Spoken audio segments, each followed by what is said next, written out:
हम अक्सर अपनी पहचान बनाने के लिए ना, वक्ती पहचान बनाने के लिए, वक्ती प्रमोट होने के लिए शॉर्टकट रास्ते बहुत ज़्यादा इस्तेमाल करते हैं और जल्दबाजी में ना कॉपी पेस्ट करते हैं। कॉपी पेस्ट करके हम बहुत जल्दी फेमस होने की कोशिश करते हैं और फेमस होने के साथ साथ हम चाहते हैं कि हम बहुत ज़्यादा ऊपर मतलब बहुत ज़्यादा तरक्की करें। लेकिन ये जल्दबाजी के चक्कर में, कॉपी पेस्ट के चक्कर में हम अपनी पहचान खो बैठते हैं। अपनी पहचान आप कुछ ऐसे करके बनाएं कि आप खुद एक ब्रांड बने।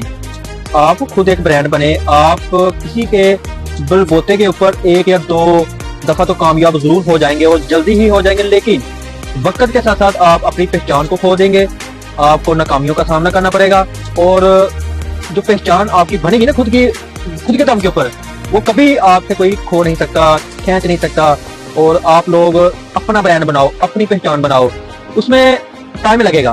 पहचान बनाने में टाइम लगेगा, वक्त दरकार होगा, लेकिन ब्रांड बनने के बाद कोई आपको गिरा नहीं सकेगा। लेकिन हमारी बदकिस्मती कि हम कॉपी पेस्ट के चक्कर में जल्दबाजी की खातिर अपनी पहचान खो बैठते हैं और दूसरों की कॉपी पेस्ट करना स्टार्ट कर देते हैं, जिसकी वजह से सबसे जो मेन रीजन नाकामियों की वजह वो ये चीज है।